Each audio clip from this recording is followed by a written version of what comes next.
But at least you have a room of your own, which is more than I can say, said Yuri when he called round in the evening. Now, Albert must have complained, he must have told him how he hated the atmosphere of slum violence. To this, Yuri, his friend, told him that at least you have a room of your own. At least you live among civilized human beings, even if they are all poor students, said Albert. Now, Yuri was living in a hostel probably with other students. Though the students were poor, Albert points out that at least they are educated people, they are civilized, they are studying, they are in college. They are not all civilized, Yuri replied. Did you not hear that one of them was killed last week in a duel? To this, Yuri said that they are not civilized. Haven't you heard? Didn't you hear that one of them killed someone last week in a duel? Duel is a fight between two people, a organized, planned fight. And what happens to the one who killed him? Albert wanted to know. Now, what will happen to the person who killed the other one? Nothing, of course. He is even proud of it. His only worry is that the authorities have told him not to fight any more duels. So, he said, nothing is going to happen to him. And what the person is worried about is that the authorities have told him that he was not going to fight any more duels. He is upset about this because he hasn't a single scar on his face to wear for the rest of his life as a badge of honor. So he says that he is upset because there is no sign of such a fight. He did not get any scar on his face by which he could feel proud and show to others that he had fought and killed someone and he got a scar on his face.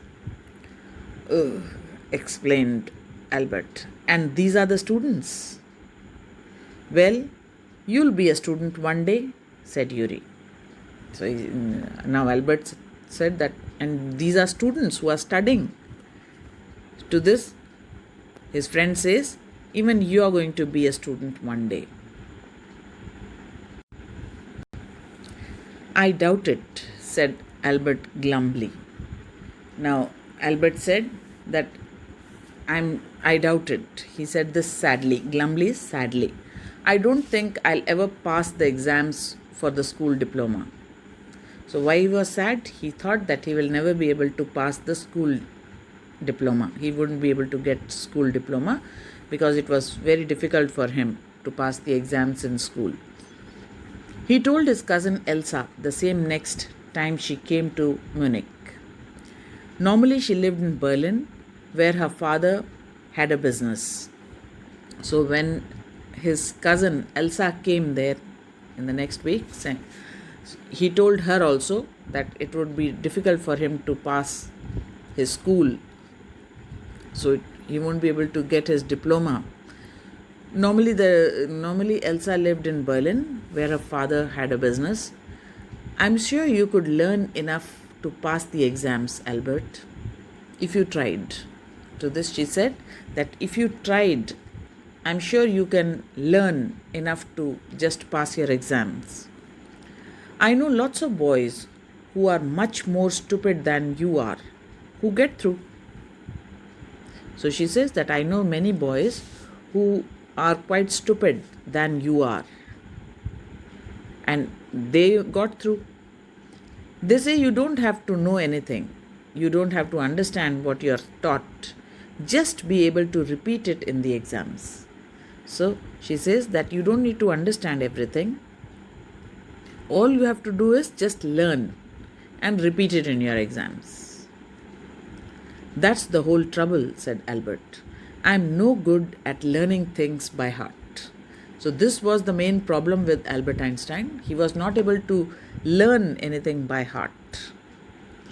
You don't need to be good at it. Anyone can learn like a parrot. She said, you don't need to be good at it. You can learn a little bit like a parrot. Just cram up. You just don't try, and yet I always see you with a book under your arm. She says, you don't try to learn. That is why you are not able to learn. And whenever I see you, you have a book under your arm, added Elsa. What is the one you're reading? She says, what do you keep reading? A book on geology. Geology? Rocks and things? Do you learn that? She asks him, do you learn that? Geology about rocks and things? No, we have hardly any science at school. They did not have any science in school. Then why are you studying it? Because I like it. Isn't that a good enough reason? So, this shows that Albert Einstein, he was interested in his studies, but he wanted to study something that interested him. So, he used to read books. He used to read a book on geology because that interested him. He was interested in science. Elsa sighed. You're right, of course, Albert, she said. But it won't help you. It won't help with your diploma. So she said, but it is good, you're right. Whatever interests you, you should read that. It is good enough reason. But it was not going to help him get his diploma.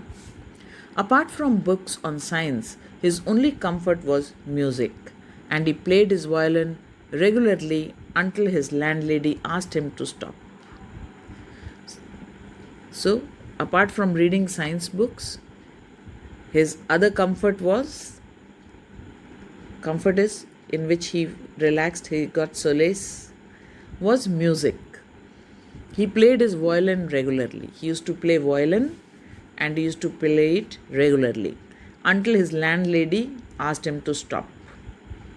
That wailing gets on my nerves, she said. There's enough noise in this house with all the kids howling. That wailing gets on my nerves means wailing is weeping in shrill voice. She felt the sound of the violin as wailing.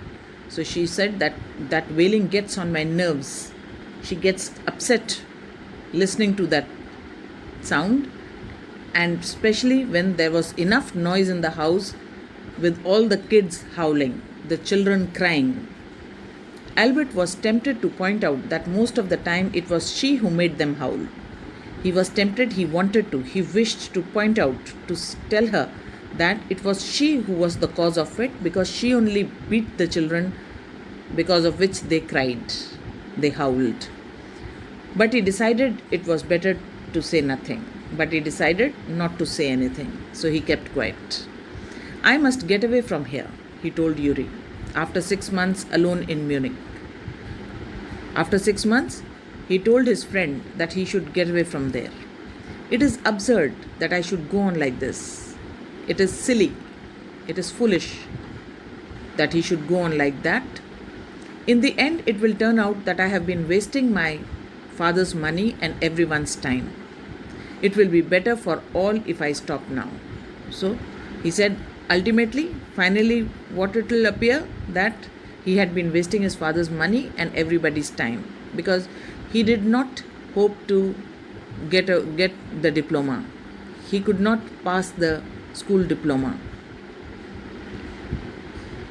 That is what he felt. And then, what will you do? Yuri asked.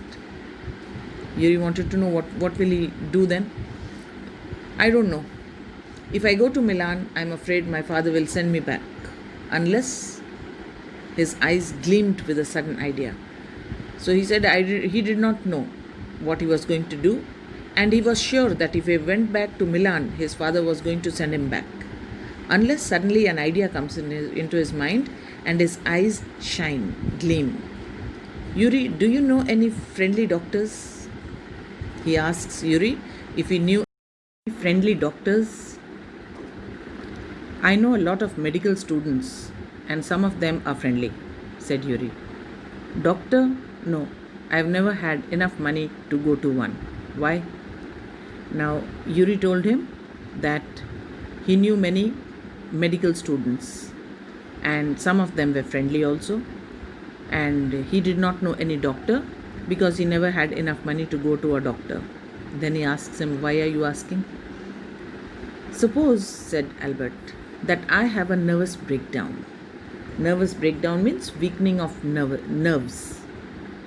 Suppose a doctor would say it's bad for me to go to school and I need to get right away from it. He says that suppose a doctor certifies that it is bad for me to go to a school. Because of going to school, I get nervous breakdown. "I can't imagine a doctor saying that," said Yuri.